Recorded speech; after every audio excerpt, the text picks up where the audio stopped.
Golconda jewellers తెలంగాణలో మొట్టమొదటి factory outlet మన కొత్తపేటలో ఫిబ్రవరి 14న గొప్ప శుభారంభం. నమస్తే గురువుగారు. నమస్కారం గురుగారు, ఫిబ్రవరి నెలలోని ద్వాదశ రాశుల్లో ఒక్కొక్క రాశి గురించి మాట్లాడుకుంటున్నాము. మరి ఈ వీడియోలో సింహరాశి గురించి తెలియజేస్తారా వ్యూవర్స్ కి?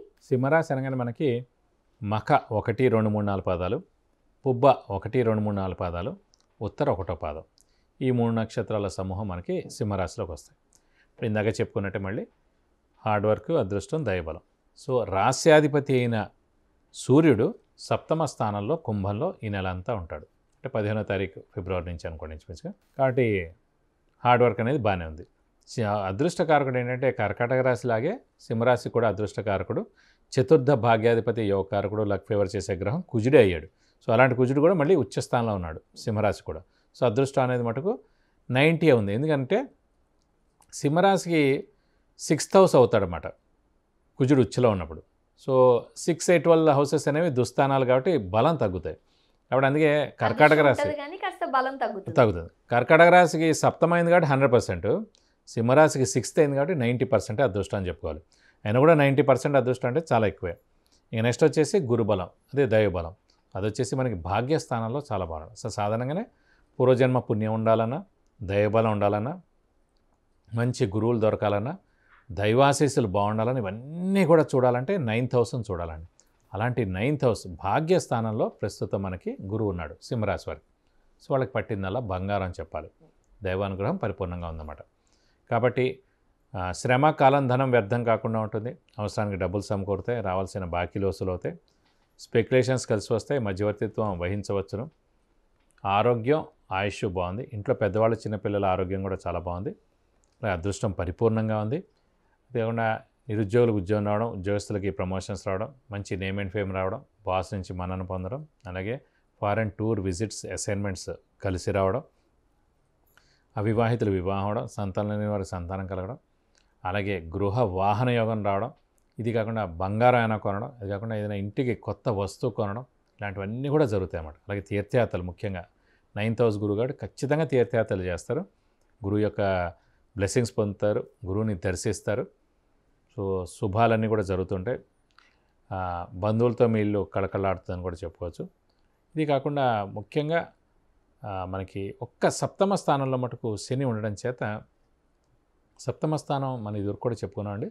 సప్తమ స్థానం అనేది భర్త లేదా భార్య స్థానం, అలాగే ఇమీడియట్ బాస్ కూడా అనమాట. సో ఇమీడియట్ బాస్ అనే ఎందుకంటున్నా అంటే అండి, మెయిన్ బాస్ని మీరు ఎప్పుడూ చూడలేరు. ఇప్పుడు మీరే ఉన్నారు, సుమన్ టీవీలో చేస్తున్నారు. సుమన్ గారిని మీరు ఎక్కువ సార్లు కలవలేదు. అలాగే నేతాజీ గారు ఉన్నారు మీ ఇమీడియట్ బాస్. ఆ ఇమీడియట్ బాస్ మటుకు రోజు కలవాలి. ఎందుకంటే ఆయన మీరు రాలేనుకోండి అటెండెన్స్ క్రాస్ పెడతారు. మీరు కరెక్ట్ టైంకి పని చేయలేనుకోండి టైమింగ్ చూస్తారు. 10ంటికి రమ్మంటే 11ంటికి ఎందుకు వచ్చారు. ప్రతిరోజు మిమ్మల్ని పర్యవేక్షిస్తుండేది మటుకు ఇమీడియట్ బాస్. కాబట్టి మన ఇమీడియట్ బాస్తో మనం ఎలా ఉన్నామని చూసుకోవాలి. అందుకే జాతకంలో కూడా లగ్నం నుంచి సప్తమ స్థానంలో కనుక పాపగ్రహాలు ఉంటే ఇమీడియట్ బాస్తో ప్రాబ్లము. అలాగే సప్తమ స్థానం కూడా భర్త స్థానం అయింది కాబట్టి ఆడపిల్ల అయితే కనుక భర్తతో కూడా ప్రాబ్లమ్స్ ఉంటాయి. సప్తమం బాగుందంటే అంటే ఎప్పుడు కూడా సప్తమం అనేది బాగుంటాయి కనుక భర్త ఎక్సలెంట్గా దొరుకుతాడు, ఇమీడియట్ బాస్ బెస్ట్గా ఉంటారు. మనం మాట్లాడే ప్రతి వ్యక్తి కూడా బయట వాళ్ళందరూ కూడా సప్తమ స్థానంలోకి వస్తారన్నమాట. వాళ్ళందరూ కూడా మనతో బాగుంటారు. సప్తమ స్థానం బాగాలేకపోతే మనకున్న యారగెన్స్ తోటో, మనకున్న ఈగో ప్రాబ్లంతో, మనకున్న అహంకారంతో వాళ్ళని ఏదోటి అనడం అనేది మన జాతకంలోనే చూపిస్తుంటుంది. కాబట్టి ప్రస్తుతం సింహరాశి వారికి ఈ ప్రాబ్లం నడుస్తుంది. కాబట్టి ఇంట్లో భార్యాభర్తల మధ్యన అన్యోన్యత లోపించడం, అలాగే ఇమీడియట్ బాస్తో ప్రాబ్లం ఇవన్నీ ఉంటాయి. కాబట్టి మనం మౌనంగా ఉండాలి. మనం మౌనంగా లేవనుకోండి, ఆ మెయిన్ బాస్కి ఒక్క మాట చెప్తాడు. ఆ ఒక్క మాటతో మన ఉద్యోగం పోవచ్చు, మన శాలరీ హైక్ పోవచ్చు, మనం పెద్దది ఏదో ఒక మంచి ప్రాజెక్ట్ ఉంది, మనల్ని వాళ్ళు చెప్పరు ఈ ప్రాజెక్ట్కి ఆమె అక్కర్లేదని అంటారు.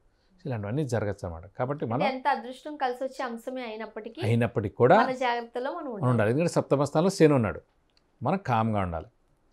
కామ్గా ఉన్నాం అయిపోతుంది. మరి వ్యాపారస్తులకి ఈ నెల ఎలా ఉండబోతుంది? వ్యాపారస్తులు కూడా పట్టిందలా బంగారం. ఎందుకంటే ముఖ్యంగా వ్యాపారస్తులకి ఏం చూడాలంటే ధనకారకుడైన గురువు చూడాలి. భాగ్యస్థానంలో గురువు 100కు 100 ఉన్నాడు కాబట్టి గురుబలం బాగుంది. కాబట్టి ఇంకోటి అదృష్టం అనేది చాలా పరిపూర్ణంగా ఉంది. కాబట్టి మీరు అంటే కొంచెం క్రెడిట్ ఇచ్చినా పర్లేదు, కొత్త వ్యాపారం స్టార్ట్ చేసినా పర్లేదు, ఎక్స్పాన్షన్కి వెళ్ళినా కూడా పర్వాలేదు. ఈ నెలలో మీరు ఫిబ్రవరి, మార్చిలో ఎప్పుడు వెళ్ళినా కూడా పర్లేదు. వ్యాపారస్తులు మాట పట్టింది అలా బంగారాన్ని చెప్పుకోవచ్చు. మరి వివాహాలు కాని వారికి వివాహాలు అయ్యే అవకాశం ఏమైనా ఉందా? ఖచ్చితంగా 100% ఉందండి. ఎందుకంటే భాగ్యస్థానంలో మనకి ఎప్పుడైతే గురువు ఉన్నాడో ఖచ్చితంగా దైవబలం దైవానుగ్రహం ఉంది కాబట్టి ఇప్పుడు కొద్దిగా కష్టపడినా పని అవుతుంది. ఎందుకంటే మనకు అదృష్టం 100 ఉంది, ఎలాగో దైవబలం 100 ఉంది కాబట్టి మనం కొద్దిగా కష్టపడినా కూడా పనులు తప్పకుండా నెరవేరుతాయి. అవివాహితుల మాట వివాహం ఖచ్చితంగా ఈ సంవత్సరం అవుతుందని చెప్పుకోవాలి. సింహరాశి వారికి అదృష్టం చాలా బాగుంది కాబట్టి కాస్త సైలెంట్గా మౌనంగా ఉండడం మంచిదని చెబుతున్నారు కాబట్టి పరిష్కార మార్గాలు పాటించాలంటే ఎటువంటి నియమాలు పాటిస్తే మంచిదంటారు? సేమ్ ఇప్పుడు కర్కాటక రాశి గారికి అష్టమ శని ఎలా నడుస్తుందో దాని ఇంపాక్ట్ ఎలా ఉందో అలాగే సింహరాశిని, ఎందుకంటే సింహరాశికి ఇంకొంచెం ఎక్కువ ఇంపాక్ట్ అంటే కర్కాటక రాశికి అధిపతి చంద్రుడు, శత్రువులు ఎవరు లేరు గుర్తుపెట్టుకోండి. అష్టమ శని నడుస్తున్నా శని శత్రువు కాడు. కానీ సింహరాశి అధిపతి రవికి శనికి అసలు పడదు, వాళ్ళిద్దరూ శత్రువులు. కాబట్టి శత్రువు పైగా సప్తమ స్థానంలో ఉండేటప్పటికి ఎక్కువగా డ్యామేజ్ చేసేందుకు అవకాశాలు ఎక్కువగా ఉన్నాయి. కాబట్టి శనికి రిలేటెడ్ ఏనైనా సరే పరిహారాలు మనం పాటించాలి. సేమ్ కర్కాటక రాశికి ఏం పాటించామో అలాగా ప్రతి శనివారం ఉపవాసం ఉండడం, ఆంజనేయ స్వామిని ఎక్కువగా ఆరాధించడం, వెంకటేశ్వర స్వామిని ఎక్కువగా ఆరాధించడం, వీలైతే ఒక శనివారం రోజున రక్తదానం చేయడం. ఇంకా ఉధృతంగా ఉందంటే శనికి 19,000 సార్లు జపం చేయించి నల్ల నువ్వులు 200 గ్రాములు దానం ఇస్తానుక ఆ దోషం మొత్తం తొలగిపోతుంది.